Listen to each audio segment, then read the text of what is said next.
It is January 19, 2026. And the walls are closing in. Imagine this scenario: you've spent 40 years building a business. You survived the 2008 crash, you navigated the COVID lockdowns, you fought off inflation. You're finally sitting on a net worth that allows you to breathe. But then, your government knocks on the door. They don't just want a cut of what you earned this year. They want a cut of everything you are. Your house, your stocks, your unsold inventory, your grandmother's jewelry. And when you say, fine, I've had enough, I'm moving to Florida, or I'm moving to Dubai, they hand you a bill for leaving. It's called an exit tax.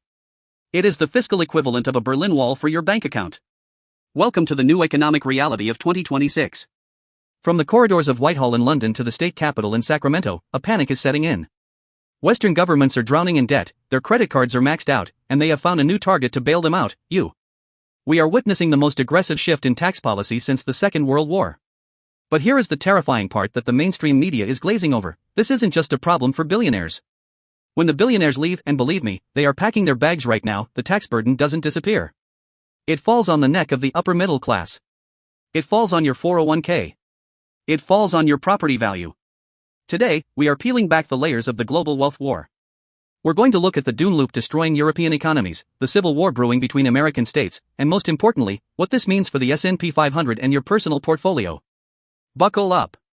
The smart money is already running. To understand why this is happening, you have to look at the balance sheets. The era of free money is dead and buried. For the last decade, governments across the West got addicted to cheap debt. They spent trillions on pandemic relief, energy subsidies following the Ukraine invasion, and ballooning welfare costs. Now, in 2026, the bill has come due. Interest rates are no longer at zero, which means the cost of servicing that national debt has skyrocketed. Take a look at the UK. Chancellor Rachel Reeves is staring into a fiscal black hole. In France, the budget talks have turned into a brawl.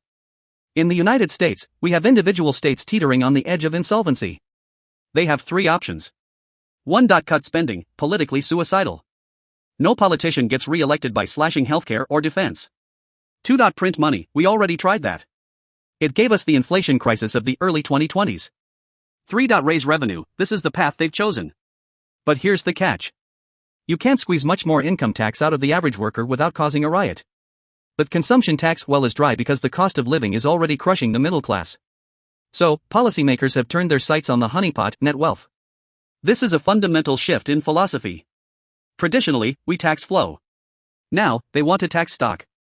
In New York, we're seeing Mayor Zoran Mamdani pushing to hike taxes on anyone earning over $1 million. But it's deeper than income. There is a growing movement in California for a net worth tax, a 5% levy on billionaires. Rhode Island is looking at surtaxes. On the surface, this sounds great to the average voter. Soak the rich, right? It was a popular slogan in the 1930s, and it's back in vogue today. But there is a massive difference between a campaign slogan and economic reality. The problem with targeting the ultra-rich in a globalized 2026 economy is simple: they have private jets. And they know how to use them. Let's look at the canary in the coal mine, Norway. If you want to know what happens to your stock portfolio when a wealth tax hits, look at Oslo. Norway has a wealth tax. It sounds small: 1% on wealth above roughly $188,000, and 1.1% on the super rich. 1.1% sounds like a rounding error, right? Wrong. Imagine you are an entrepreneur. You own a company worth $100 million. But that company isn't a pile of cash, it's factories, trucks, and inventory. You might only take a salary of $200,000. But the government says you owe 1.1% of $100 million. That is a $1.1 million tax bill. Where do you get the cash? You have to sell shares in your own company. You have to liquidate assets. This suppresses the stock price and kills investment. The result? A mass exodus. In the last 3 years, Norway has seen a historic surge in capital flight. Billionaires like Kjell Inge Rock didn't just complain, they left. They moved to Lugano, Switzerland. When they left, they didn't just take their suitcases, they took their tax revenue with them. Now, fast forward to 2026. Norway's election cycle is being electrified by populist parties promising to scrap the tax because the math doesn't work. When you chase away the golden goose, you don't get more golden eggs, you get a pile of feathers and a budget deficit.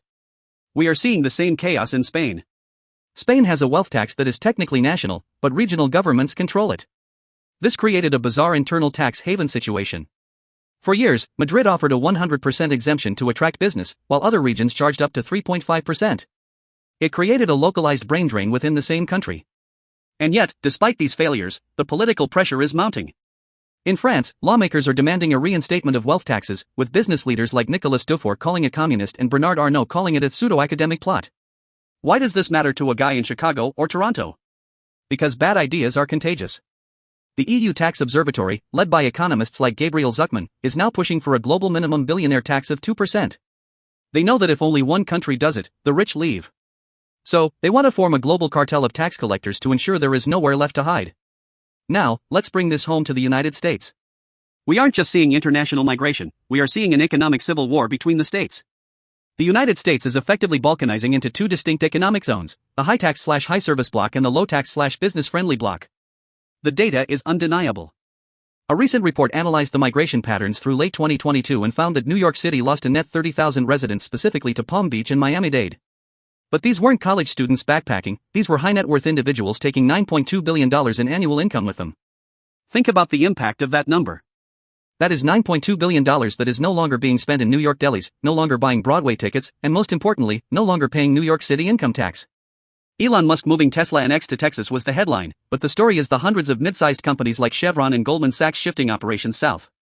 This creates a terrifying feedback loop for places like New York and California. 1. They raise taxes to plug a budget hole. 2. Rich people leave. 3. The budget hole gets bigger because the top 1% pay the majority of the taxes.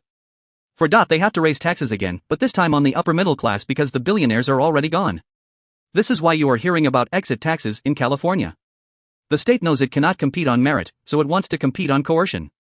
The proposal to tax net worth is a desperate attempt to grab collateral before it drives across the state line. If you own real estate in Manhattan or San Francisco, you need to be watching this like a hawk. If the tax base collapses, property services decline, crime potentially rises, and property values crater. This is exactly what happened to Detroit in the late 20th century, but now it's happening at the state level. Let's dig into the mechanics, because this is where the wallet connection hits hard. How do they actually tax you when you leave? The mechanism is usually a tax on unrealized capital gains. Let's say you bought Bitcoin at $100 and it's now worth $100,000. In a normal system, you don't pay tax until you sell. But under an exit tax regime, if you try to change your residency from the UK to Dubai, or potentially in the future from California to Texas, the government treats your departure as a deemed sale. They pretend you sold everything the day you left, and they hand you a bill for the capital gains tax. The UK is currently playing with fire here. Chancellor Rachel Reeves has already abolished the non-dom tax break, a 200-year-old rule that allowed wealthy foreigners to live in London without paying tax on their overseas income. The result? High-profile departures. Hannah Dart, a top tax lawyer in London, noted that her clients feel unvalued. And look, you might not feel sorry for a billionaire feeling unvalued, but you should care about the economic ecosystem. These people bring liquidity. They invest in startups. They buy high-end real estate. When the UK freezes income tax thresholds, as they did in November 2025, that is a stealth tax on you. It drags regular earners into higher brackets. They are doing this because the big fish are swimming away. So, where is the money going? 1. Dubai and Abu Dhabi, zero income tax. Safety. Great infrastructure. It's becoming the new London for the global elite. 2. Italy, yes, Italy. Surprisingly, they introduced a flat tax for foreigners, €100,000 to cover all foreign income. It's a Dolce Vita discount that is attracting former UK residents who still want to live in Europe. 3. Switzerland and Monaco, the classics. Expensive, but stable. The wealthy are not looking for the lowest tax necessarily, as Elsa Littlewood from BDO says, they want a predictable system. Western democracies right now are anything but predictable. They are volatile, populist, and hungry for cash. If wealth taxes are the solution to inequality, why did most of Europe abandon them in the 1990s? Nick Donovan from Kiel Business School points out a historical fact: in the 90s, a dozen European nations had wealth taxes. Most scrapped them. Why? 1. Valuation is subjective. It's easy to value a share of Apple stock. The market tells you the price every second. But how do you value a private family business? How do you value a racehorse? How do you value a patent? In the Netherlands, the government got into a massive legal battle because they assumed investments made a certain return. When the market crashed, people were taxed on profits they never made. The government is now facing having to reimburse taxpayers. It's an administrative disaster. 2. The liquidity problem. As we mentioned with the Norwegian example, wealth is not cash. If you tax a farmer on the value of his land, and he has a bad harvest, he has to sell the land to pay the tax. You are forcing the liquidation of productive assets to fund current government spending. That is the definition of eating your seed corn. 3. The burden shifts downwards. This is the most critical point. In Sweden, studies showed that after intense lobbying by the super-rich, the wealth tax burden actually fell on the upper middle class, the dentists, the engineers, the small business owners. These people have assets, but they don't have the legal teams to create offshore trusts or the mobility to move to Monaco. If a wealth tax comes to the US or the UK, do not think for a second it will only hit Jeff Bezos. It will hit the successful professional who has saved responsibly for 30 years. Now, to be fair, we have to address the elephant in the room. Why are these taxes popular? Because inequality is at a breaking point.